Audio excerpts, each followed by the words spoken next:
I ask unanimous consent that the chair be authorized to declare a recess at any time. I do not think we have votes scheduled during this, so that's good. So without objection, so ordered. I want to welcome everyone to this hearing of the Quality of Life panel. Today's hearing is an update on unaccompanied housing, and we're going to focus on that in the first set of panel, and then we're going to talk more about military housing privatization initiative with our second panel. I want to thank our witnesses for being with us today. I hope this hearing provides an opportunity for our members to have a productive exchange with our witnesses and to provide answers to their questions. Today we are addressing an issue that is critical to the quality of life for service members and their families, the state of military housing. This is an issue that goes beyond party lines and demands our attention and action. Our men and women in uniform have put their life on the line to protect our freedom. They and their families make countless sacrifices for our nation. We owe it to these individuals to ensure they have access to safe, comfortable, and affordable housing. Unfortunately, the reality of military housing is often far from that, and that is our focus for today. Last week, the Government Accountability Office published a report detailing deplorable and frankly inexcusable conditions of our unaccompanied housing for junior service members. Sewage overflow, water quality issues, rodent infestations, mold, broken air conditioning units, and sweltering heat, and others all have been found in these facilities. Facilities that service members are expected to required to live in. I just want to say, I was a base commander at Ramstein and at Offutt Air Force Base. If I would have had these conditions in any of our barracks, I would have got fired. One of the things that we want to know today, where is the accountability at with these barracks? Has anybody been held accountable? And what are we going to do to get this right and get it fixed? I don't recall the standards being this way when I got out in 2014. Something has happened, and we need to put our finger on it and get it fixed. So we cannot allow this situation to persist. It is an issue not only of justice and dignity, but also of military readiness. When our service members are preoccupied with their health and safety, they cannot focus on their mission.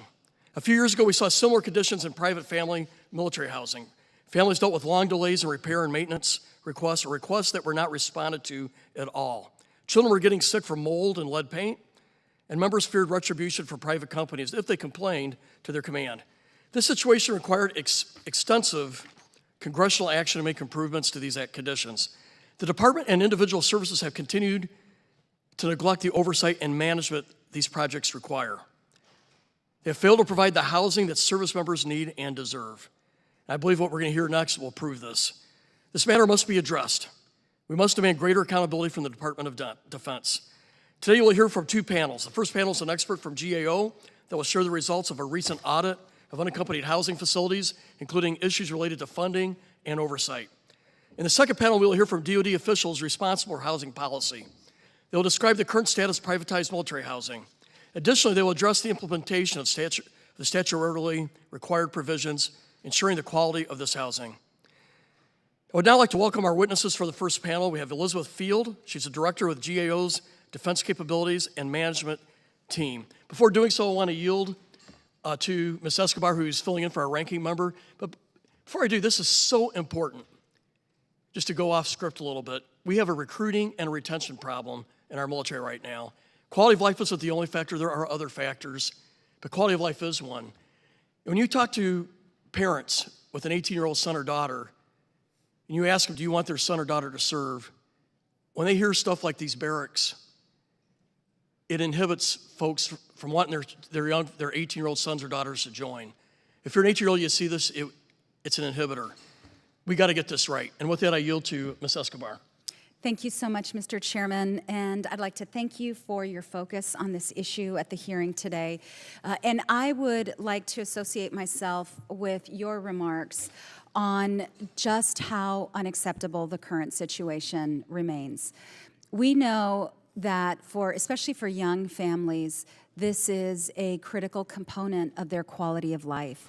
We also know that part of our recruitment challenge is the fact that it's not just the service member who serves, but the entire family. And so we have to make sure that we are upholding our commitment to the highest potential standard of quality of life, and that this discussion is a critical component to that. I have the incredible privilege of serving on behalf of my community, El Paso, Texas, home to Fort Bliss, a critical, key, amazing asset for our national defense. And I have had some of these same concerns for some time now. Unfortunately, I was not surprised by the GAO report issued this month on military housing. And so our responsiveness is going to be key to continuing to see improvements. And I know that there are many, not just here on this dais, not just in Congress, not just active duty service members, but I know there are members of the administration who also find this absolutely unacceptable. And I look forward to a path forward, and I'm eager to getting to these two panels. Thank you, Mr. Chairman. I yield back. Thank you, Ms. Escobar. Ms. Field, you'll have the opportunity to present your testimony, and each member will have an opportunity to question you for about 5 minutes. Your written comments and statements will be made part of the hearing record. And with that, Ms. Yield, you may make your opening statement. Thank you, Chairman Bacon, Congresswoman Escobar, and members of the panel. It's an honor to be here today. Since March of 2018, GAO has made more than 80 recommendations to the Defense Department to improve both privatized family housing and government-owned unaccompanied housing. The most recent of these recommendations come from a report that we issued just last week, focusing on the condition of unaccompanied housing, which I will refer to as barracks. As you know, military barracks are used to house our most junior enlisted service members, many of them teenagers fresh out of high school. Unfortunately, because of this, we found that many, although not all, department officials have chosen not to obtain their input about the quality of their housing. According to these officials, this demographic group is so unreliable in terms of completing surveys or replying to email or telephone inquiries that it isn't worth trying to solicit their opinion. Other officials told us that the condition of barracks is not a key factor in military retention and therefore doesn't merit inclusion as a topic in already lengthy surveys.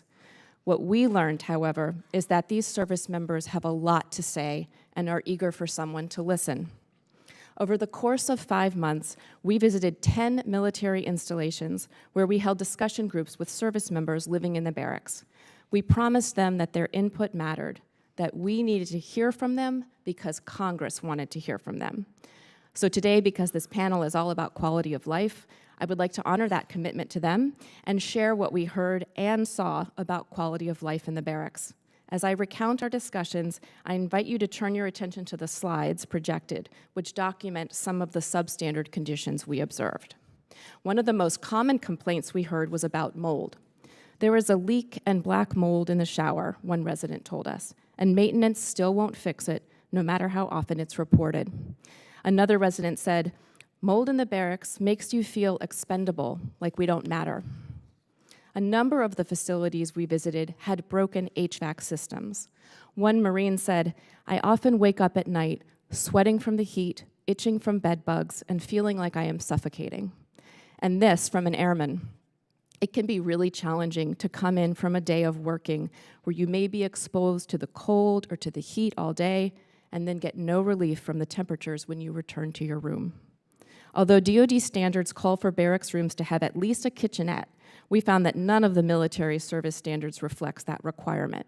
Not surprisingly, therefore, we saw barracks where residents had access to only a small fridge and microwave, or in one case, only a small microwave. They told us it made it hard for them to follow a healthy diet. For example, one resident told us it is challenging to meet physical readiness requirements when the only option for meals are frozen food that can be microwaved and fast food. Perhaps some of the most troubling statements we heard had to do with safety. It is difficult to feel safe in the barracks, one sailor told us. The doors don't work. Anyone can access our rooms, recounted a Marine. Sexual assault happens in the barracks more than people think, one service member said. In every one of our discussion groups, the topic of mental health came up. These are just a few of the statements we heard. It's depressing to come home to a dark box after work. I feel cramped and like the walls are closing in, and that causes me anxiety and stress. The barracks feel like living in a rundown motel or in a prison. These problems are unfortunately not dissimilar from the ones we have observed and documented in privatized family housing. The only real difference is that the Defense Department has felt more pressure in recent years to fix the problems in family housing than it has to fix the problems with barracks. I appreciate that today's hearing should help rectify that.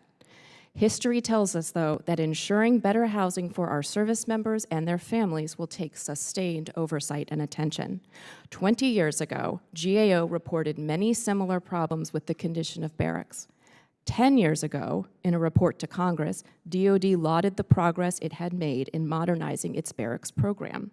It stated that by increasing military construction funding, introducing new designs offering more privacy and amenities, and directing more maintenance funding to barracks, it had brought the modernization program closer to completion. The department also promised that military barracks would be adequately maintained over the long term. Obviously, that didn't happen. We believe that the recommendations in our report, if fully implemented, will put the department on a better footing to address this substantial challenge, but it will take years to reverse the chronic neglect and underfunding we uncovered. I appreciate this panel's focus on the problem and hope that it is the beginning of many conversations about how the military can do better by its most junior active duty members. Thank you again for this opportunity, and I look forward to your questions. Thank you, Ms. Field. When you see these pictures, it's disgusting, unacceptable, cannot go on. During your time and during your GO's time investigating this, was there a sense of accountability in the services, whether it's at the Pentagon level or the installation commanders? Does anybody take ownership of this? Excuse me. I think that changed to a certain extent over the course of our audit as we began to do more interviews and site visits. I think people knew GAO was there and maybe they should start paying attention. But I will tell you what was one of the most troubling things we observed during our audit was that the Office of the Secretary of Defense, which is supposed to oversee the barracks programs, give guidance to the military services, very much had a hands-off approach to this topic. When we asked them some basic questions at the beginning of our audit about how many barracks there were, whether they were not complying with standards, how many service members live there, they couldn't tell us. I think that's changing, but you're absolutely right that it has been an issue. Was there at least a sense at the installation level that the commander of that installation had ownership of this, or was it's not my problem? I think at the installation level, there was more of a sense of ownership. We spoke to a number of installation commanders who, frankly, told us that they felt sick about the conditions that their junior enlisted service members were living in. They often recounted facing sort of impossible choices between where to put limited funding. So yes, at the installation level, I think there was more accountability. So how have conditions in unaccompanied housing been able to deteriorate over time? And what has prevented the department from paying adequate attention to this housing and making improvements? And I note that for every presidential budget on DoD, Congress has put more money in.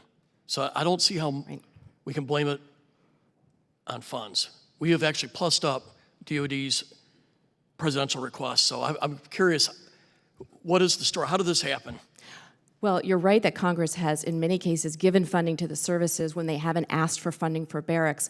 It might not have been the entirety of what they needed, though, and that is because we found in our audit that a lot of times, even though installations know they need funding for constructing new barracks, they don't feel comfortable requesting that funding because they know it won't compete well against other requirements, and so they don't put those requests forward. It really is a matter, though, of chronic underfunding at the DoD level, not on Congress's part. So what happens is facilities need to be maintained, upkept, as any facility does. But the department, we have reported previously, tends to only fund to about 80% of sustainment needs. And the facilities that most often lose out are things like barracks. Eventually, if you don't fund sustainment enough, you're going to need to build an entirely new barracks, which means you need new milcon, military construction funding. And eventually, if you don't do that, you're going to have to spend money on basic allowance for housing to get service members to live in the economy because you just can't find a place for them to live. So I think it's a combination of that chronic underfunding and neglect, but also that lack of accountability. And this is just the last point I'll make. I know I'm out of time, but I think it's important because it strikes to the heart of your question. I think there has been a cultural perspective within the department that, part of being in the military is toughing it out, and this is just going to get them ready for the military. And unfortunately, I think that has gotten us in part to where we are today. So what I'm hearing to a degree is when you buy a new car, if you maintain it, do the oil changes, spend smaller amounts of money to maintain it, you keep the car for a longer time. If you don't, you have to pay a lot more money to replace it. And what I'm hearing is we're not doing the normal maintenance to maintain these, and then we're having to put a lot more money in. It's penny wise, pound foolish is what I'm hearing. Am I hearing you right? Yeah, you said it better than I did. Absolutely, Okay. That's right. I'm a farm kid. That's what we do. So if you had one or two key recommendations right now to make this better, what do you recommend? So I think in a time of limited resources, what the department needs to do is gather the information it needs to make more strategic decisions about where to put limited resources. That means knowing what condition the barracks are in. They don't know that right now. Knowing how much they're spending on things like basic allowance for housing so they can do a more informed cost-benefit analysis. It means reevaluating policies about who is required to live in the barracks and how you make exceptions to those policies. It means reconsidering the barracks manager position. So there's a lot. Our hope is, and this is one of our final recommendations, that the department develop a joint strategy so the services can learn from one another, so that standards can be put in place that are consistent to try to get behind this problem. But as you pointed out, we have 31 recommendations, so there's a lot the department needs to do. Thank you very much. With that, I recognize Ms. Escobar for 5 minutes. Thank you, Mr. Chairman, and I'd like to thank you so much for your work. And the component of the impact on mental health is something that really struck me, and it made me recall a hearing that we had last Congress on the Military Personnel Subcommittee about suicides, active duty member suicide and veteran suicide. And I will never forget one of our experts, and I wish I could recall his name in this moment, but a psychiatrist who said, you've got to think about this in a different way. Many of our service members, it's not that they come in suffering with chronic depression or even have had suicide ideation before, but so much of this is rooted in environment. And he said, your job, Congress, is really to think about the environment and the impact it has on mental health. And it was just such I think, a profound realization for me in terms of not just how much more significant our obligation is around environment, but the impact of chronic underfunding and these chronic issues can have on our service members. And as an example, at Fort Bliss, we have some transient barracks that, honestly, in comparison to what we saw, there's no comparison. However, the HVAC system was so outdated. And in El Paso, we struck a record this year of about 3 months of 100+ degree temperatures, which had never happened before in the history of our weather tracking. And our transient barracks just could not sustain that even under the best of conditions. And as we kind of pulled the thread on that, we learned that it was a priority. It's just in terms of the context of so many other priorities fell further down the list. And we ended up making the decision to fund this out of our community project funding requests, which took a huge chunk of our funding for the community, but it was critical and important for the installation. My question to you is, and thank you for the recommendations, aside from me, for example, as the member of Congress who was, frequently going on site, visiting these barracks, wanting to keep direct eyes on it, if we could do one thing, the most important thing in our oversight function, Would it be, for example, making easier surveys that are online through an app? Maybe you already do that. Or are there other, like, is there one strategy for us to have better eyes on this? So it's hard to pick because there are so many problems, and this might sound like a sort of a cop-out, but it's not, and that is, if we don't see the department implement all 31 of our recommendations in a meaningful and timely manner, I would encourage you to consider putting those recommendations into legislation to make them statutorily required. That is something that has happened with privatized family housing, and I think that has been effective. I will note that the department concurred with most of our recommendations, but in some cases there were partial concurrences and statements that they've already implemented the recommendations, and so they're good. They're not good. So focusing on full and prompt implementation of our recommendations would be my recommendation. That's excellent. Thank you so much. And then I do want to follow up on the surveys because it is a problem when the users of an asset don't participate in helping evaluate it, and we have less than a minute. What can we do to improve surveys? Because those are critical. Well, the importance is to survey in the first place. So we found that only 2 of the services were even bothering to survey Barracks residents about their satisfaction with housing, so the remaining 2 need to do it. We also found that none of the services routinely inquire and ask Barracks residents how the Barracks conditions impact their decision to re-enlist, which is a DoD requirement. So we have recommendations for them to do that. I will note that I think it's the Navy and Marine Corps, is that correct? Navy and Marine Corps that are the ones that are surveying, and they have developed a number of interesting ways to try to get their responses up. So I would encourage you to ask the next panel, particularly the Navy representative, how they've done that, because they have been successful. Thank you so much, Mr. Chairman. I yield back. Thank you. I'd like to recognize Ms. Strickland from Washington. Thank you, Chairman. Ms. Field, thank you so much for your testimony. I do appreciate it. I represent Joint Base Lewis McChord, one of the largest military installations on the West Coast. The housing challenges in the barracks aren't as severe, but there are still challenges we have. So much of our conversation today has been about resources. So I don't know if you all have had this discussion, but if we were to bring our barracks up to what I call safe, habitable, something that doesn't look run down or uninhabitable like we saw on these slides, what would the price tag be for that? So that's a great question. It's one that we tried to answer through our audit. Bottom line is we don't know a total figure, in part because the department itself does not know how much it has been spending on barracks, whether it is, particularly if it is maintenance funding. But I can give you one statistic that might be helpful in terms of even getting a ballpark. In, I think it was 2022, the Air Force did submit a report to Congress in which it stated that it estimated it had about a $3.6 billion backlog just in terms of maintenance and upkeep of its existing barracks, and it would cost about $1 billion to newly construct some barracks that it needed. That's one service. It's not the biggest service, so that should give you some sense of scope here. Right, no, and I appreciate that, and I know that in this committee, we often have conversations about chronic underfunding, but until we put a dollar amount to it, it doesn't have context.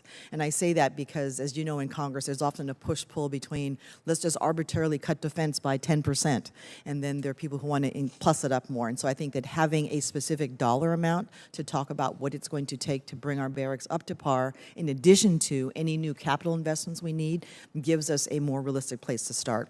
I want to talk a bit about privatization. I know that with the family military housing, it did not turn out to be the silver bullet that we thought it would. Private developers have to make money, and I know that the business model for them isn't panning out. And so can you talk a bit about the challenges that the services have shared with you about initiatives to privatize the barracks? So privatization is a tricky question because I think one of the things we've learned from this audit is whether it's government-owned or privatized, if you don't pay attention, if you don't fund, you're going to end up with poor living conditions. We did tour some privatized barracks, particularly in San Diego, and I have to be honest, they were in amazing condition. They were way ahead of some of the government-owned barracks. Privatization, though, is not a silver bullet, and that is because, particularly for the population living in the barracks, it's not as easy as it was for family housing. For example, OMB scoring can be an issue because it essentially commits the government to a financial obligation, and so scoring can be problematic.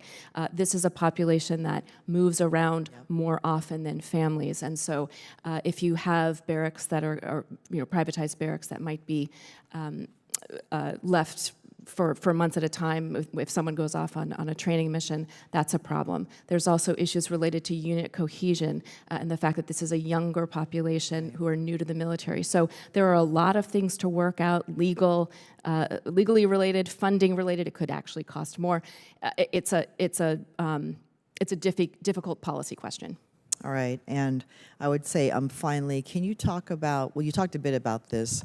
Where do you think it makes more sense to privatize the barracks versus just having them government run? Because to your point, it's not necessarily a silver bullet, but I do think that we have to use every possible tool available to make sure we're doing this. And the comment I want to make was, I think about how parents would feel if they went to a dormitory to drop off their kids at the university, and if some of those pictures existed, hell would be raised.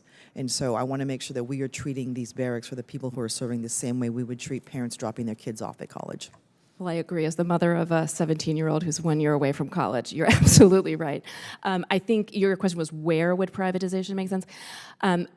Two thoughts on that. One, the department is on the hook to deliver a report to Congress on overall joint approach to privatization. That was due in July of this year. The department has not delivered it. We could not get any clear information from the department on when it will be delivered, so I think if this committee could push the department to complete that report, that would be helpful.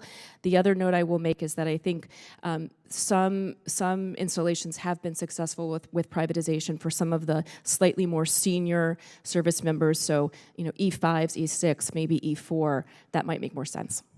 All right, thank you very much. And as we talked earlier, we have a challenge with recruiting. Word of mouth is very, very strong. And so if you want to address some of these quality of life issues, housing is a basic need and it cannot be substandard. But I think solving the problem means coming up with a dollar amount and not being afraid to say it's a lot of money. Thank you. I yield back. Thank you, Ms. Strickland. I read that we had, let me get the number here, that we had $137 billion of maintenance backlog. Does that jive with the number you have? Yes, that is what we have reported, and I should note that is a probably likely an underestimate.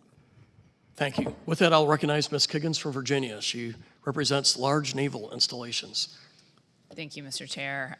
I represent Virginia's 2nd Congressional District, so Virginia Beach, Hampton Roads area, large Navy and veteran population. I can't imagine how frustrating it was just to visit those barracks. I know on barracks tours in my district, I have left almost in tears. It's hard to watch. As a veteran, Navy spouse, Navy mom. I mean, I think of my kids and their friends, and I put my staff in my minivan the first weekend I could and drove them down to Hampton Roads and said, look around and think about, we talked about the college campuses, but think about the dorms there. And I've done lots of dorm tours with my high school kids, and then think about the conditions that we're asking these guys to live in. So I know we've mentioned recruitment, retention, but I mean, this is absolutely directly correlated to those issues. It hurts my heart when I hear other Navy and military parents say, I can't recommend this job to my kids for these reasons. So we have to do better. I know that, as a nurse practitioner, housing is certainly a component of healthcare. So when I think of nutrition, I want, troops that have good physical readiness, good mental health, all of the things we talk about routinely here in Congress. Housing is certainly a component of that. So we've got to get it right. You said, chronic neglect and underfunding. I think that was kind of a perfect summary of what's wrong with this. And you talked about base leadership and how they, the requests for money weren't there. I mean, I got so angry with our base leadership because they didn't put in the request. They're busy warfighting. They're busy training. I get it, but I think it's our job. We talked about oversight a little bit, but to pester them. Hey, what do you need? The deadline's coming up. What do you need? I want to put money in for you. We got $0 for NAS Oceana this past year. And only 49% of our housing is livable. 49%. That means 51% is not livable. And when I say livable, That's even questionable. When we went and we saw the conditions that looked eerily similar to some of the pictures you posted. So we have to do better. I know our defense budget is limited. You know, we just had a brief discussion on privatization. I've seen some of the good things we've done at Norfolk. You know, you talked about scoring. Maybe we need to change that scoring, the way we're doing scoring, so that we can allot for that housing money to be going towards privatization. We can't do it all in the defense budget. I certainly want to prioritize war fighting. So we got to think outside the box here. So, you know, I know you said there was some things that you were, privatization, some concerns, but I mean, do you think that's a direction we should be pursuing? I personally think it's a direction we're pursuing, but you're the expert. I have so many thoughts based on what you said, but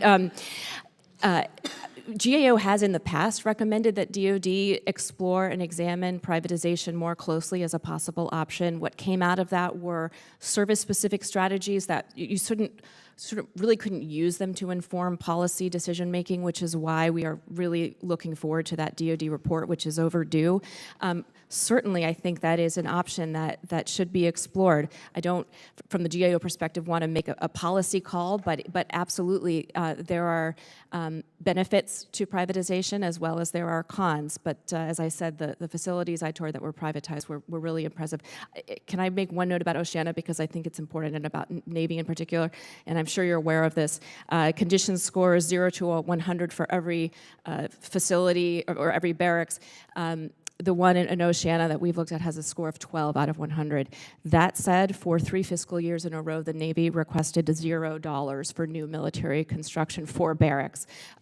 In one installation, one other Navy installation, the installation did put forward a request for funding for new barracks for 10 years in a row and never got it funded. So that is, I think, in part why installation commanders are throwing up their hands and giving up. Yeah, well, I think it's our job in Congress to educate them. I mean, they change every 2 to 3 years. They are focused on things that need to be focused on, getting that mission done. So it's our job to say, hey, we want to get you money, help us with how to do that. In the DoD accountability piece, I mean, I think, you know, Assistant Secretary Berger has been wonderful. She's come down a couple times, so I've really enjoyed working with her. I don't know if we need to, you talked about the Department of Defense was kind of a little less clear, so putting some just people in place to make sure there is that accountability, in addition to members of Congress doing our job as well. And then the only other comment I would have is that, you know, I think of other apartment complexes. Who's building these things initially? I know we have one at NAS, or at Naval Station Norfolk, that $80 million, and it's less than 20 years old, covered in black mold. I mean, it's on the demo list. That's another thing. We need to increase funding for demolition. I'm sick of looking at these buildings that we're not going to be able to restore, but just making sure that we are building quality products. I think we are not building quality products, and that's leading to a lot of these issues. And I'm out of time, but I'd go on for about another hour. Thank you. Thank you, Ms. Kagan. I'd like to piggyback on something you said, because there's a point you're making, we're making, that like commanders at these installations worry about fighting wars and combat readiness and all that, and that is so true. But as an installation commander, you got folks that they're in charge of the installation, civil engineering, and all these facilities. And then you also, at the headquarters, you have 2-star and 3-star level leadership that's supposed to be overseeing this. I would just like to submit again, yes, we got to win wars. We got to make sure we're ready to fight and win.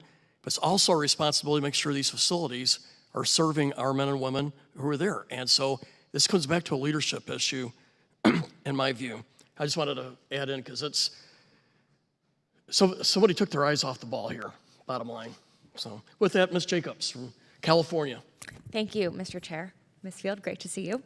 I first want to talk about this funding of Barracks. As you mentioned, Barracks are competing against other facilities funding. The FY22 NDAA included a provision that required the military to make investments in the improvement of unaccompanied military housing using FSRM funds in an amount equal to 5% of the estimated replacement cost of the total inventory of unaccompanied housing under the jurisdiction of that secretary. Is this 5% requirement being met? So we don't know, in part because the department could not figure out how to do it. That's one of our recommendations, is that the department track its funding, particularly FSRM funding for barracks. So we asked that question. We couldn't get an answer. In all likelihood, probably not, and I would encourage you to ask that at the second panel as well. Okay, good to know. And based on your research, I'm guessing you would say it would be helpful for Congress to require DoD to disaggregate the funds so we can track this funding? That certainly would be one way to do it. We also encourage the department to do it, even if there isn't a congressional requirement. Thank you. I know you mentioned you visited the privatized barracks in San Diego. One of the things I hear from I represent San Diego. One of the things we hear from our folks there is that part of why they can be so much nicer is because they're doing the BAH replacement to the barracks. It's essentially fenced off funding directly for the barracks that isn't actually competing with other funding. Right, those barracks, I believe the Pacific Beacon you're talking about, was created under a pilot that gave the Navy authority to do that full BA for that specific project. I also want to touch on aircraft carriers, obviously representing San Diego. We have a lot of those. And I know the report detailed why living on aircraft carriers can be difficult. Can you expand on what some of these difficulties are and how they compare to the living conditions for other junior enlisted sailors? Yeah, and in fact, I had the opportunity with my team in San Diego to tour one of the carriers that was in port and where some service members were living. It is a rough life. It is extremely noisy because they are doing maintenance on the ship when it's in port. Oftentimes, they will not have running water. Oftentimes, there might not be heat or air conditioning. We spoke with service members who were living on the ship, and they were pretty unhappy. We also toured a barge, which was not much better. Good to know regarding the barge, because we pushed hard to try and get the barge to try and alleviate some of the carrier conditions, but it seems like that was not actually an improvement. When you're on it, you feel like you're back on the ship, to be honest, but it does have running water and heat and air conditioning, so it's an improvement, but it's not much better. Got it. Well, that's helpful. One of the NDA provisions that Chair Bacon and I were able to get in this year is to give commanding officers the ability to grant BAH to junior service members when they determine it's in the best interest of the member and the command. And so I'm hopeful we'll get that all the way through and at least be able to give some of our commanders a little more flexibility for our junior enlisted to be able to get into community housing when needed. The last question I have is on this oversight question. You know, GAO found that although each of the military departments is conducting inspections prior to resident occupancy, they have not developed clear or consistent inspection standards, and the military departments have not provided adequate inspector training. I know that these were recommendations from a prior GAO report. Can you provide an update on whether these recommendations have been completed? To date, I do not believe they have been completed. We are expecting a letter from the department in, I believe, early October that would provide us an update, but thus far, no. Okay, thank you. Well, I will look forward to this panel working to make sure that we are getting DoD to both do the disaggregated funding and spend money on barracks, but also do some of these other recommendations and track the quality of facilities in a more coherent way. So thank you, Mr. Chair. Thank you, Ms. Jacobs. One of the goals in this committee is to write down recommendations to the HASC that we can put in the next NDAA. So we hope to have some strong recommendations for the committee as a whole to execute in the next defense authorization bill. There's another Don in the room. I'd like to recognize Mr. Davis from North Carolina. Thanks so much, Mrs. Chair. And thank you, Director Phil, for being here today. I want to start by saying I associate with earlier comments that we must be focused on winning the fight. But as the chair also indicated, leaders, if they're focused on winning the fight, understand you have to take care of your people. That's the bottom line. So thank you, Mr. Chair. And that leads me into just wanting to have a greater understanding of the comment that I heard earlier when I believe I heard there was a lack of knowledge, of understanding of the conditions that was actually taking place on the barrack. Could you please shine some light on this? So each facility is given a condition score between 0 and 100, as I noted. What we found when we went out to installations is that those scores are really unreliable. So for example, we went to a facility in the DC area that had a score of 86 out of 100, which sounds pretty good.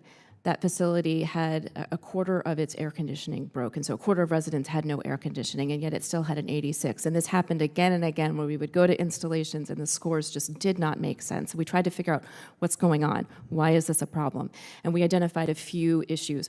One, the frequency of assessments was likely not enough. Right now, the DoD standard is every 5 years. Consistently, installation commanders told us 5 years is not frequent enough.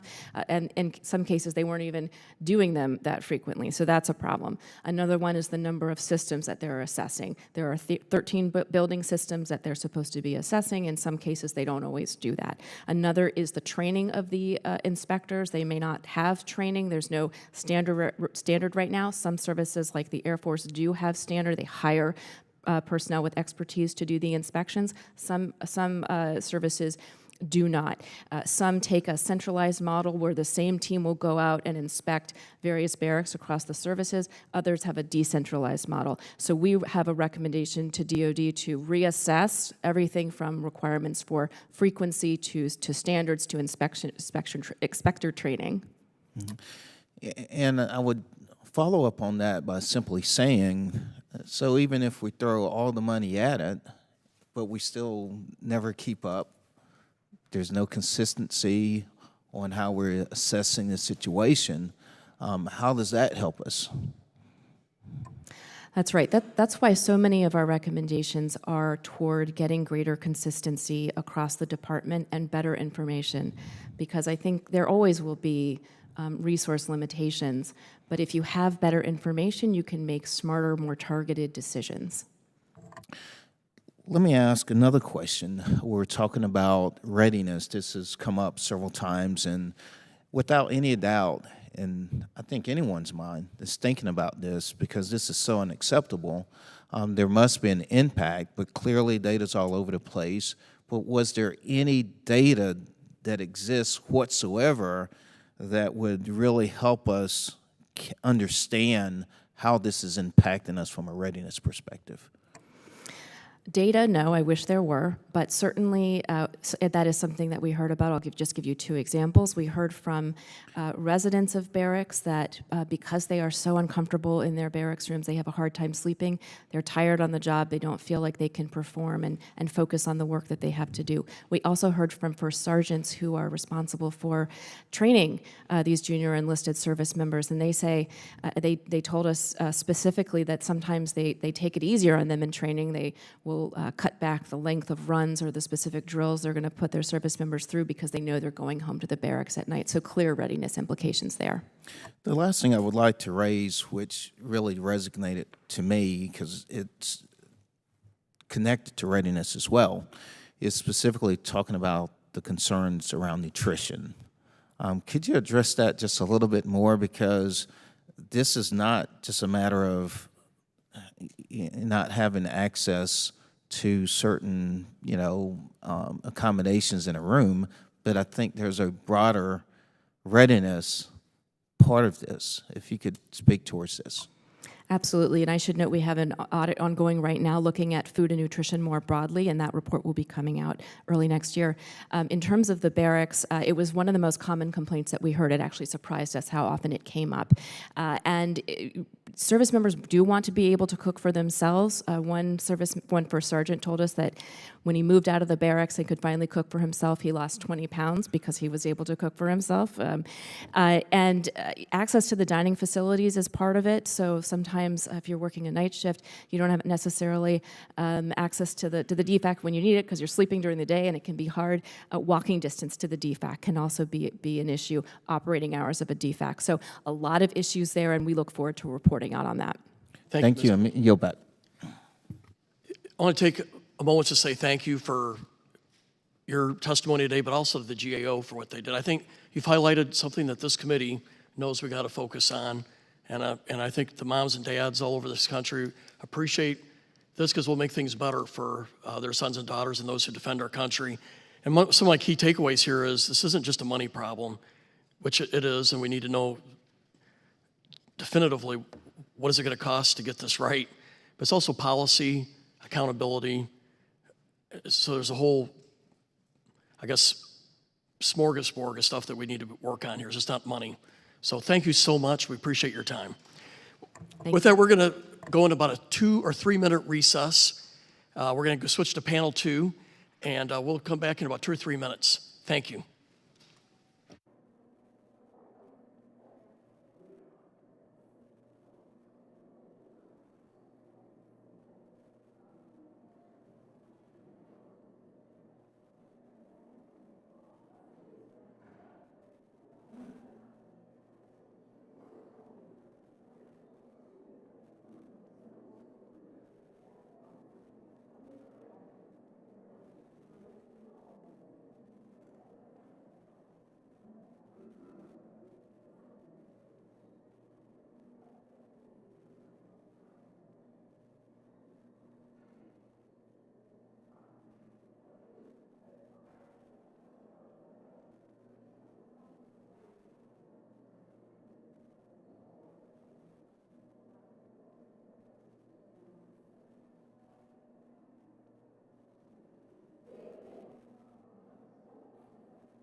Ladies and gentlemen, about ready to start?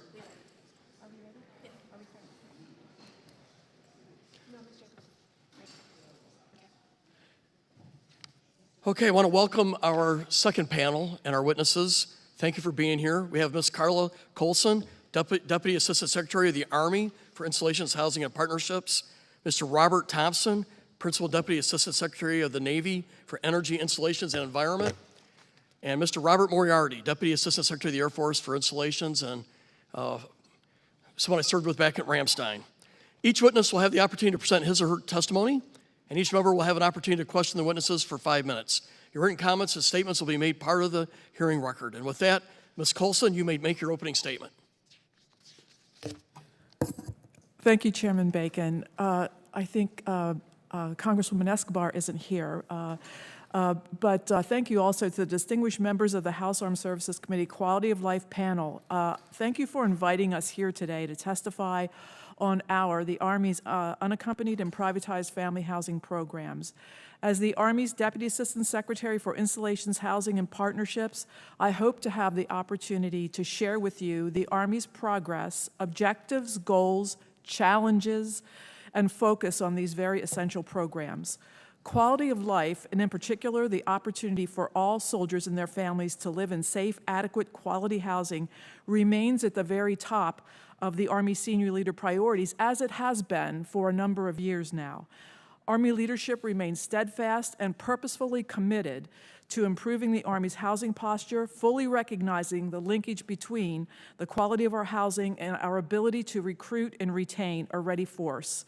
Our commitment is evidenced by our continued, what we believe to be high investments in unaccompanied housing and in the owned government Army housing inventory, which is mostly located overseas, as well as our continued focus on improving oversight of operation of our privatized housing portfolio. Under the Army's leadership and direction, we have made great strides in executing privatized housing-related actions directed by several NDAAs, beginning with the military housing privatization reform of 2020. And we have also implemented dozens of recommendations made by the GAO, the DoD and Army Inspectors General, the Army Audit Agency, as well as an independent third-party auditor that we hire annually to review 20% of our privatized housing projects. The Army is proud to fully implement the Tenant Bill of Rights in September of 2021. This was a foundational step towards reestablishing trust with our families. And the Army has also included the provisions of the fiscal year 2020 NDAA reforms in our ground lease template. This template is the foundational legal document that governs our privatized housing projects. All new or modified Army ground leases will contain statutory language that further help to strengthen project-level oversight. Although we have made great strides in improving the privatized housing program, we must build on our progress. We very much appreciate and have carefully considered the GAO's recent reports and have moved immediately to address the report's recommendations. Our focus going forward is to continue to provide soldiers and their families with safe, quality, and habitable housing, while also continuing ever-vigilant oversight of the privatized housing program through enforcing standards, holding providers accountable, and ensuring long-term project sustainability and financial viability.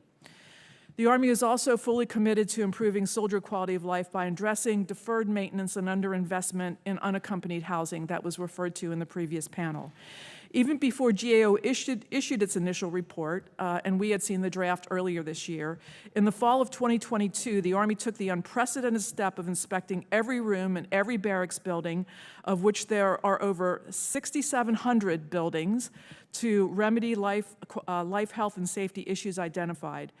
Going forward, we are committing to spending at least $1 billion a year to improve barracks across the Army. We have also developed an in-depth barracks resourcing strategy that I think was the #1 recommendation from Ms. Field. And this takes a holistic approach for improving single soldier living conditions. Recommendations from the recently released GAO report on military barracks will assist us in further refining our focus as we continue to work initiatives to improve housing conditions for our single junior enlisted population. We are also very conscious of the need to address the requirements of our reserve components. A primary concern for both the Army Guard and Reserve is their ability to replace poor and failing training barracks inventories, where the average age of this inventory is more than 50 years. Both components anticipate increasing barracks deficits, space deficits, as these older facilities become uninhabitable. We look forward to working productively with this panel, with the readiness subcommittees of the Armed Services Committees, to improve the quality of life for our treasured soldiers and their families. And I look forward to your questions. Thank you very much. Now recognize Mr. Thompson. Thank you, Chairman Bacon, distinguished members of the panel. Thanks for inviting me here today to testify on the Department of the Navy's unaccompanied housing and privatized family housing. First, I'd like to thank the Government Accountability Office for its attention and focus in these areas, for its recommendations on how we can improve the Department of the Navy's unaccompanied housing portfolio in this report, for their previous and continued work on military housing privatization, and for Ms. Field's testimony here today. I'm proud to have served more than 20 years in the United States Navy, both enlisted and later as an officer. And I'm humbled to have the privilege to continue to serve sailors, Marines, and their families in my current capacity. I've lived aboard ships, in berthing barges, in barracks, and in family housing. Quality of service, both the quality of work environment for our sailors and Marines, and the quality of life that our service members deserve are a personal issue for me. While the Department has made meaningful, tangible progress in improving the quality and livability in our privatized housing, thanks in part to GAO highlighting those issues years ago, it's clear today we have significant work ahead in our unaccompanied housing to provide safe, clean, reliable, comfortable, and dignified places for our sailors and Marines to call home. We'd expect nothing less for ourselves, and I expect nothing less from myself. I'd like to thank Congress and each member of this panel for your resolute support of our service members, and I look forward to your questions. Thank you, Mr. Thompson. Now recognize Mr. Moriarty.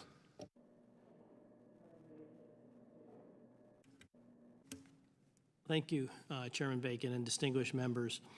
Thank you for the opportunity to discuss the Department of the Air Force's Military Housing Privatization Initiative, or MHPI program. I lived in 5 different government-owned homes during my 28-year military career, all been torn down and replaced. I left my family twice during deployments there, and so I understand how important housing is for our members, especially when deployed and your loved ones are back home. I came back to federal service to serve our nation and view my responsibility to take care of our members and their families as a sacred trust. Taking care of our airmen, guardians, and their families is a fundamental responsibility and commitment of the entire Department of the Air Force. Our ability to provide safe and habitable housing for our members is a critical component of their quality of life and greatly impacts our ability to recruit and retain the people we need to lead the department and accelerate the transformation our Secretary has us on to meet our pacing challenge. While we have made significant changes and improvements in our privatized housing, we continually evaluate the oversight and needs of our airmen, guardians, and their families to update our policies and take action accordingly. We empower our tenants and commanders to address housing challenges at our installations when needed and take action to hold our privatized housing project owners accountable. Additionally, we exercise senior-level governance and program oversight to provide housing for our members, housing they deserve.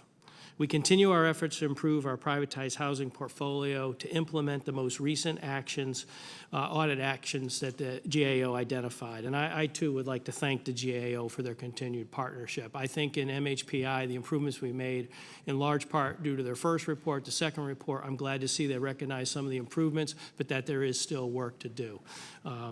I also thank them for their recent report on the unaccompanied dormitories that we have and our training dorms, because that too is an area, as clearly dictated earlier, that we need to focus on. Similarly, we thank the House Armed Services Committee for the MHPI reforms set forth in the 2020 through 23 National Defense Authorization Act. We've made significant progress to implement reforms and enhance our oversight and hold our MHPI companies accountable. But as I have outlined in my written testimony, we still have more to do. We continue to maintain resident councils to foster communication between residents, installation, and project owner leadership, and we use that feedback for action plans to improve resident experiences. Clearly, we can apply those same techniques to our dormitories and tech training dorms. We also need to ensure that our projects remain financially viable. As was mentioned earlier by the GAO, that continues to be a concern. And we also continue to work with communities. 80% of our members live off the installations. thereabouts. And so we need to continue to work with those communities to provide safe, affordable housing for our members. In conclusion, I would like to communicate that the Department of the Air Force is committed to providing safe and habitable housing for our airmen, guardians, and their families, and our unaccompanied airmen living in our dorms.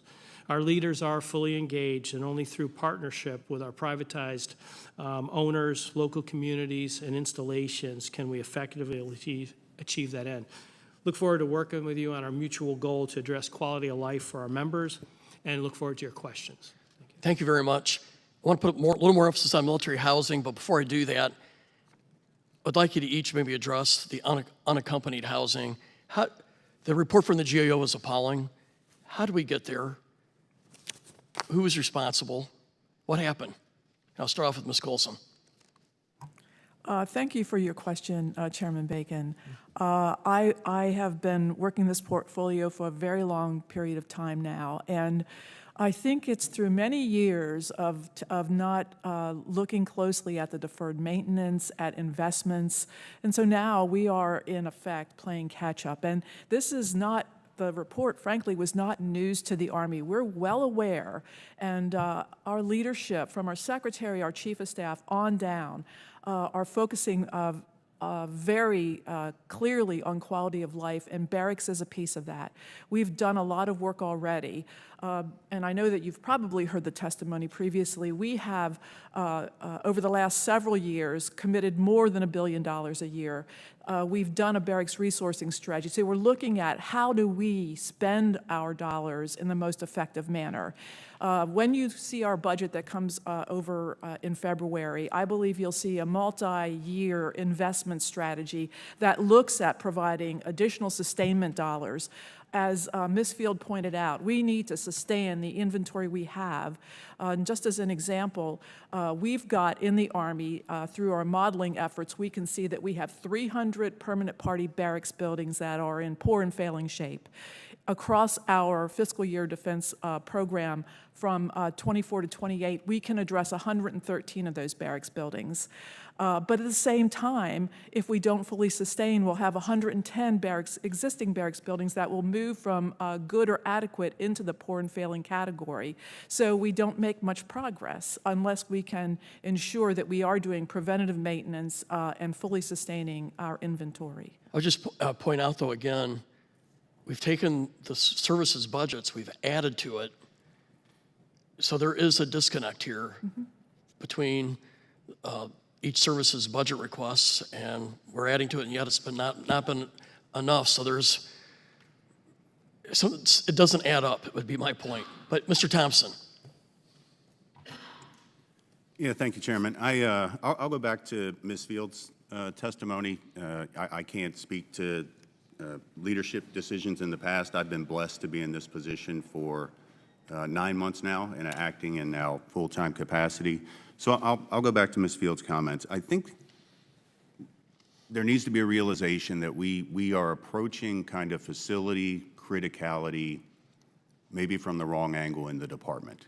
We have typically looked at mission-critical facilities, and in resource-constrained environments, the bias is to put resources towards the most critical installation facilities.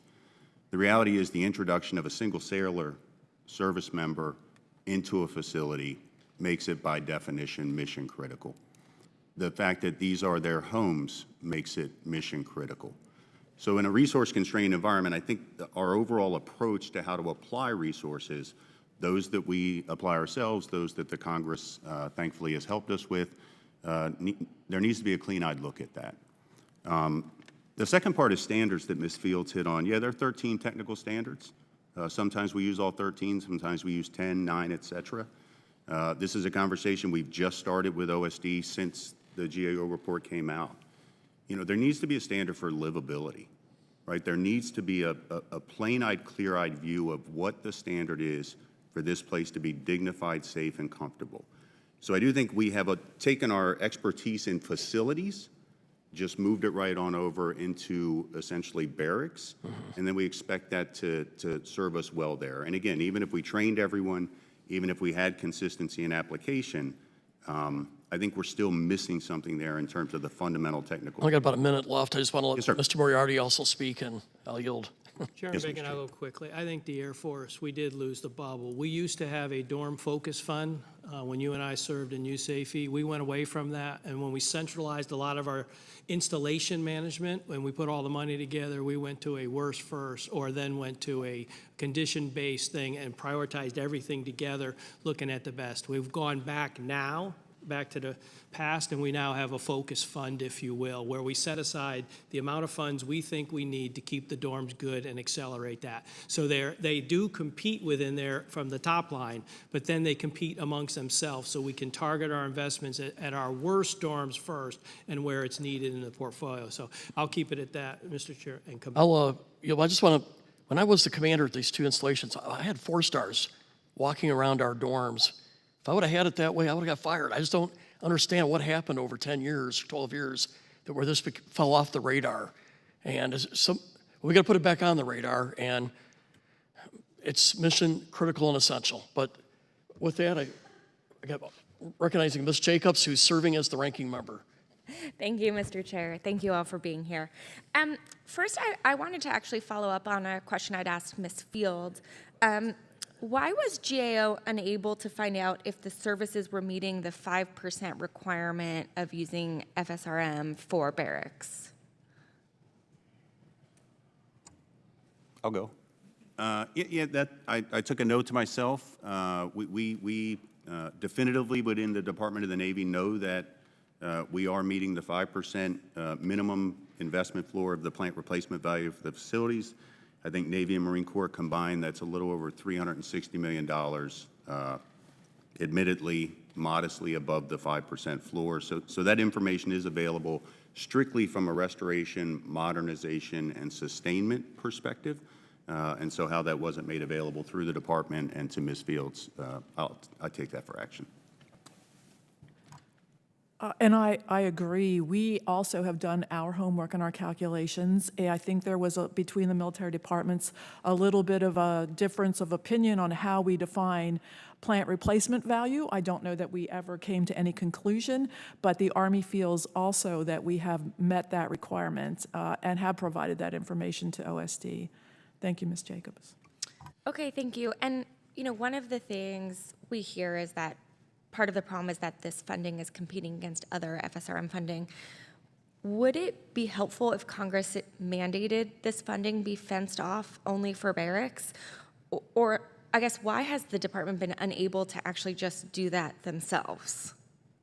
Yeah, I would start with, for the Department of Defense, personally and professionally, I like the flexibility within the O&M account to be able to lean into Barracks when we want to. I don't think it would help us to put it in, like, say, the housing account where that's also restricted and it's competing against housing. I think leaving it where it is allows us the flexibility within the departments to do that. There may be difference of opinion in the department, but I think for max flexibility for us, we like that. And I'd just like to say that we do know what our 5% floor is. We are meeting that within the Air Force. Okay, well, we all like flexibility, but I think we're clearly seeing that the barracks are not being invested in, so maybe flexibility is not the only priority here. Thank you for that question. I do have a couple of comments. As I had alluded to, we're looking at how we might fund sustainment in the future. Should we go to a higher percentage, we will definitely issue guidance to the field that tells them how to spend those dollars.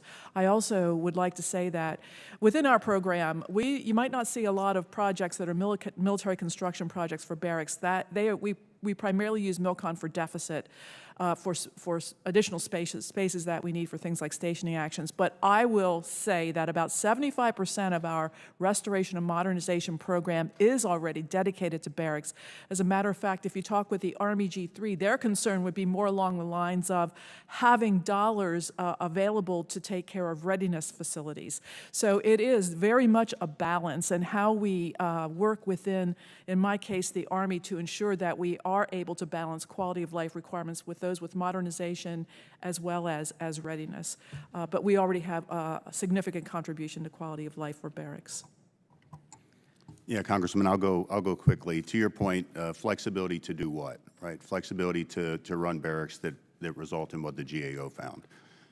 So I think the threshold or a floor that the Congress has put in place is helpful.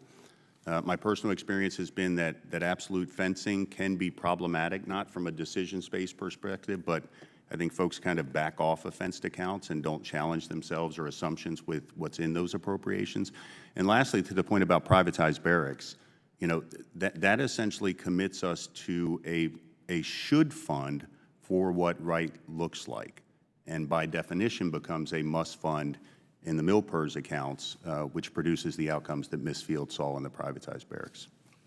Thank you. And really quickly with my last 40 seconds, Mr. Thompson, I know the Navy has a process in which you issue letters of concern to housing partners. How many of these letters have been issued, and have any of them resulted in cure notices or defaults?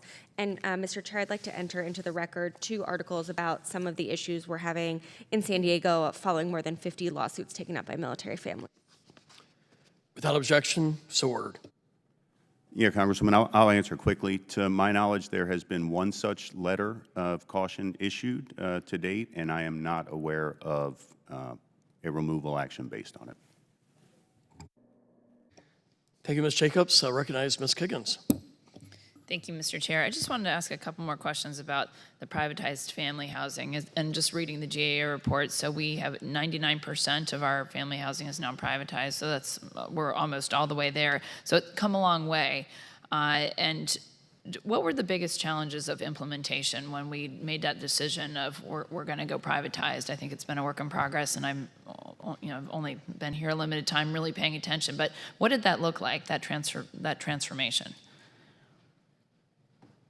I'll jump in, Congresswoman, and go first. This was a long time ago for the Army. Our projects are now approaching 20, 25, even 30 years in length. And our oldest project is Fort Carson. But the transition goes along the lines of moving an owned inventory to privatized housing provider, putting in place a ground lease. Some of those original ground leases that we have still exist. So we are just now in the process of looking at changing the ground leases to include the statutory guidance that was provided back in 2020 to include things like enforcement provisions, as well as things like the Davis-Bacon Act provisions. So we're looking now at strengthening these ground leases. We have learned a lot in the last 25 years. We've learned, for example, that perhaps we didn't get it right in the beginning with respect to the amount of equity that we put into these projects. And our projects are structured all a little bit differently. Ours are more similar than the Air Force. But we did, in the very beginning, attempt to provide an inventory to that provider that was a healthy inventory. However, we have 19,000 legacy homes that are older housing stock that are still out there that we need to take a look at how we renovate, how we recapitalize. I'll turn this over to you. Yeah, I'll go quickly. I think consistent with what Ms. Colson said, I think the first period was marked with the actual effort of taking the government-owned inventory, getting the land leases done, essentially a significant recapitalization effort of those houses. I'll go back to the GAO reports. I think what we found was once that effort was done and they were now in the hands of the private companies, there was almost a sentiment that they had been outsourced at that point, and hence maybe the lack of oversight that was required. And again, GAO highlighted that several years ago, and I think we'll talk today about much of the progress we've made since then. I do just want to offer, as we talk about privatized housing and then the possibility of privatized barracks, that we've learned lessons about not disconnecting and maintaining our oversight and accountability. I think we apply those today in the unaccompanied barracks, and I think the scale is a completely different issue as well. Several tens of thousands of homes versus currently 4 buildings and ideally a lot more. Yeah, great. Thank you, ma'am. Congressman, I'd say that our later projects, we applied the lessons that we learned on our earlier ones. We did it over a decade span or so. And the problems that we're having now financially with our projects are the earlier projects where they were just poorer deals for a bunch of reasons. I think a lot of the lessons we learned could be applied to any future privatization. I would agree with him that, when you privatize, I think commanders took the eye off the ball. We've worked to strengthen our commander involvement and to Chairman Bacon's point, we have a 4-star twice-a-year gathering where we have a housing council at the 4-star level with them looking at it. We have a 2-star level. We also empower our installation commanders through training. We give them what we call an HP 101, and we hold them accountable. I think for the most part, commanders felt like it wasn't commanders' business anymore, and that was made clear in the 2018-2019 business. So, what did we learn? We learned that, by financially financing these things doesn't mean you can walk away from the deals. You still have a part. And also reading the GAO report, it seems there's 14 private housing companies then that provide this privatized family housing. Does that work okay? Is it disjointed at all? Is there enough standardization? Is that a good model where we have lots of different companies doing different things? Or because I just want to take our lessons learned from this decade that we've learned good things and apply it to unaccompanied housing and how we can, if we do go that route, implement it correctly. I think there's more standardization now than there was previously. There is an organization, the Military Housing Association, that tries to pull these providers together and get them to see things the same way. We're working right now on a quality assurance, quality control plan. They are with us to use across our 6. The Army's got 6 providers. So we are looking. It is important to standardize, and we're looking to do that in a better way. And I think the legislation from 2020 on has helped. Okay. Thank you, Ms. Higgins. I recognize Ms. Strickland from Washington State. Thank you. And Ms. Jacobs pointed out to me that our 2 Dons are Don Davis and Don Bacon, Davis Bacon. So thank you to our witnesses for being here today, and I especially want to thank Ms. Colson. You have been so accessible with my office and my staff for the issues on JBLM, so I want to commend you for your leadership and just always having an open door and being there for us. So I want to talk a bit about being creative and how we address the housing supply. So regarding solutions to addressing the housing backlog at Joint Base Lewis McChord, I think that creativity is important here, and one idea that I'm starting to hear about is the enhanced use lease. So if you could, number one, explain in layman's terms what that means, and then really answer the question, if the garrison identified some land for an enhanced use lease for housing development, is it required for the military housing provider to develop the project, or can another private developer use that lease? Thank you for that question, Congresswoman Strickland, and I enjoy working with your staff as well, very much. I would like to talk about EULs. We have never used an enhanced use lease for housing. Okay. But we have, it's a real estate, the statute is 10 U.S.C. 2667. It's a real estate statute. We have, if we've got property that is not excess to a military department, to the Army, but we don't have necessarily immediate use for it, we can use that property for other purposes. So we have to take a look at that property. We have to understand the environmental condition of the property. We would have to comply with NEPA, and then we would look at what we might be able to use that for. It is not necessary that we would use the privatized housing provider that serves JBLM at this moment. We'd be able to compete for the use of that property, and then we would receive in-kind consideration for the use as part of an enhanced use lease. So that's the way it works. We do have several. The Air Force has many, and may be able to help inform this discussion. If you've got any other questions, I'd be happy to sit down with your staff and run through this with them. All right. Well, Mr. Moriarty, can you talk a bit about what the Air Force is doing and how that's worked out?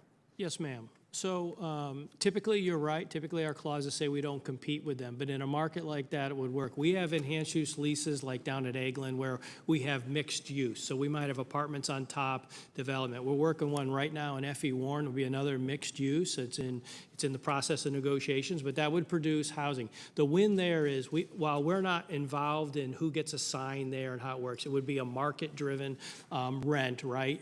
But it helps in those communities too, where especially at F.E. Warren, where they lack available affordable housing. It's a win-win for the community and it. And so I'd be glad to share more information as you'd like, ma'am. But that is a possibility to increase housing availability where there's a developer that can do it. Most of the time what we found at Altus Air Force Base is where the state and the city put money aside for developers, they've been able to create affordable housing that our airmen would want to live in, Yep. but they had to put money into it to make that development happen. That wasn't on our land, but it's similar to what you're talking about of, in most of these deals, we can offer land, we have to get fair market value, Yep. and we have to compete it, but that's not a very high bar, quite frankly. A lot of our land where we are, unlike the Navy, is not what I would call expensive land in those areas comparatively. Over.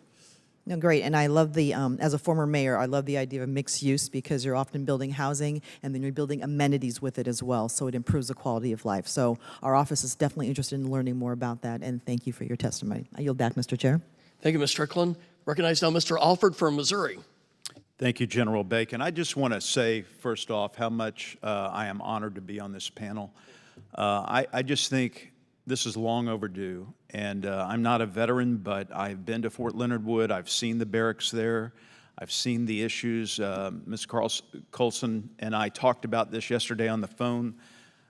We've got to get this right. You know, I don't know about you, General Bacon, but I have constituents calling me now. It's like, we're heading towards a shutdown. Our military's not going to get paid, but we're still going to fund and pay the Ukrainian military. And this report comes out with the GAO this week with these horrible pictures of living conditions that our servicemen and women are living in. It's just not right. And I'm so glad that we are concentrating on bringing up this quality of life so we can instill pride once again in our military and boost our recruitment numbers. So thank you all for being here today. I want to wrap my head around something because I noticed the 21 NDAA housing reform provisions, Section 2818, requires the Department to expand the Uniform Code of Basic Standards for privatized military housing. I'm proud to say that we worked with Senator Hawley's office in getting $50 million for Fort Leonard Wood for privatized housing. There are some very big needs there. And as you know, that base trains 80,000 personnel a year. So it's very important for these families to have some sense of pride in where they live. We're not building the Taj Mahal, but we're building a nice place where families can have each other over and invest in community with one another. Is there not a standard for barracks right now, Ms. Colson? We do have standards. All of us have standards. Our standards may be different, however.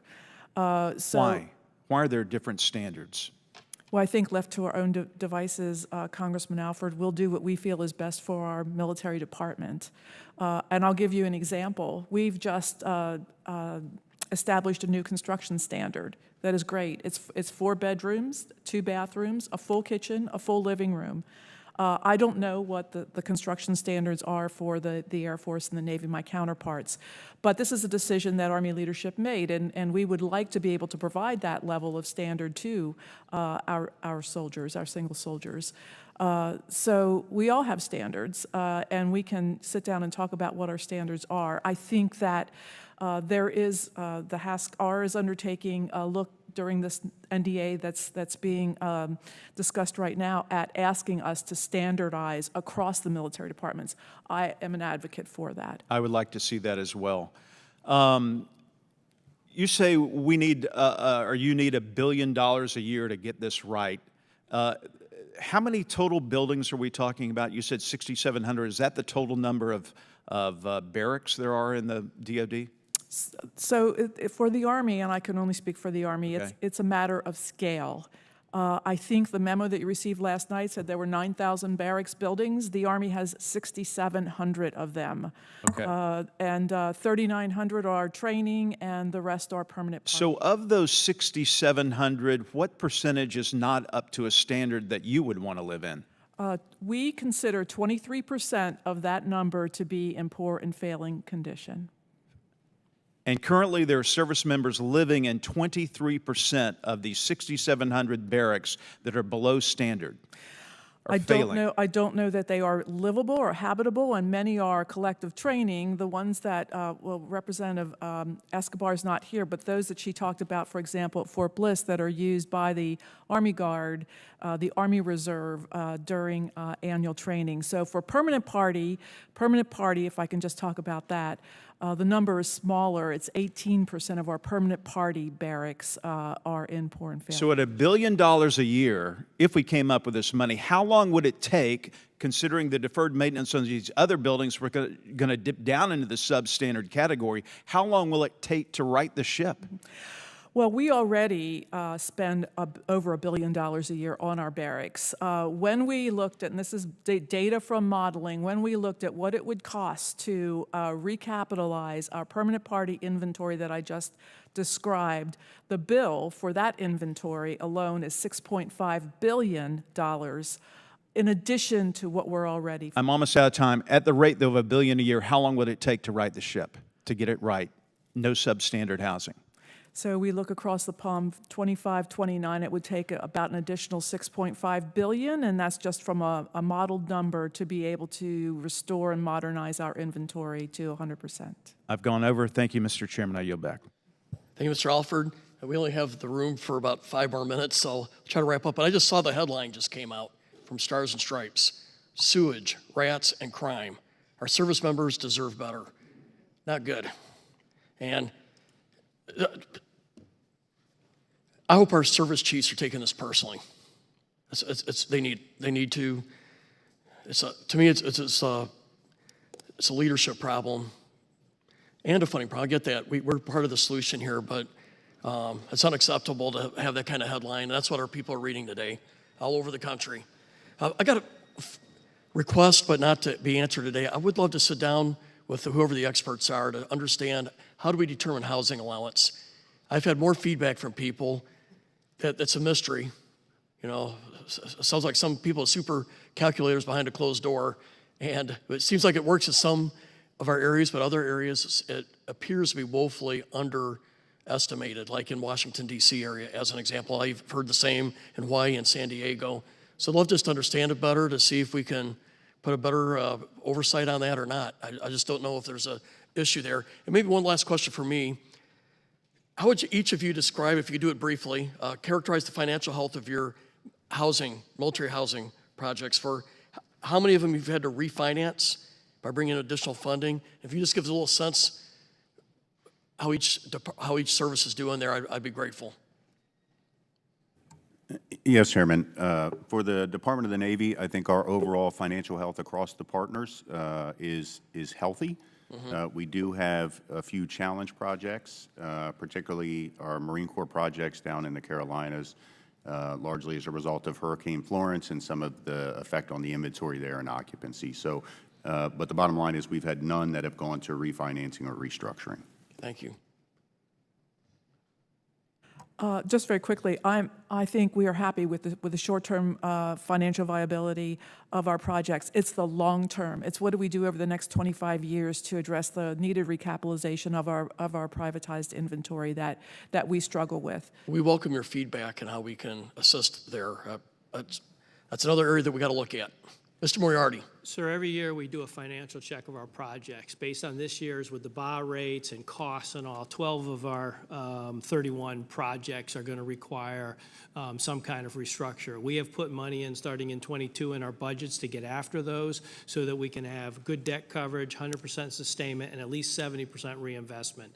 There are some things at CAPAS we'd love to talk to you more about. Scoring was mentioned earlier. There's also other restrictions in law that allow us to put even more money to fix those projects. Last thing I'd leave you with, Mr. Chairman, and for distinguished congressmen and women is, you know, for the Air Force, none of our members should be living in a room that is substandard. We have a smaller problem. We only have about 700-800 between our tech and our numbers are smaller, but none of our airmen or guardians should be living in a room. Every commander has the ability and responsibility to move that airman out of that room or guardian if it's a problem. We have dorms that need work and need money, but there never is an excuse. From the Air Force side, our leadership, from the Secretary to our 2 chiefs, would not allow that. So our installation leadership should know that. I just want to leave that with you, that has not changed in our Air Force. But we appreciate you being here today and taking our questions and giving us feedback. When we started this, my assumption was that we were going to hear primarily about the 15% or so of our military that could qualify for SNAP, food insecure. So when we were going to bases, I expected that to be where I would hear the most concerns. And actually, it was about housing. I've heard more from our military members and spouses, or the family members. It's been more about the housing, the quality of housing, the housing allowance if they're living off base. And so I've become educated and informed by the feedback of those on the ground and what they're going through. And it appears to me that Congress has an important role here. With the military housing, it was our injects that helped do a course correction here. I think we're going to have to do the same thing when it comes to our barracks. So we're going to put put a focus on this. We're going to put a spotlight on it, but the services also got to tell us what they need to under budget, and those put more in than requested, and still have a deficit. There's something not right there. It does not add up. So there is an urgent need for DoD to implement oversight of our housing to right now primarily our unaccompanied housing, and continue steadfastly in their mission to ensure military families and privatized housing are taken care of. So with that, thank you for your time, and thanks to our fellow members here. With that, we will close the hearing. Thank you.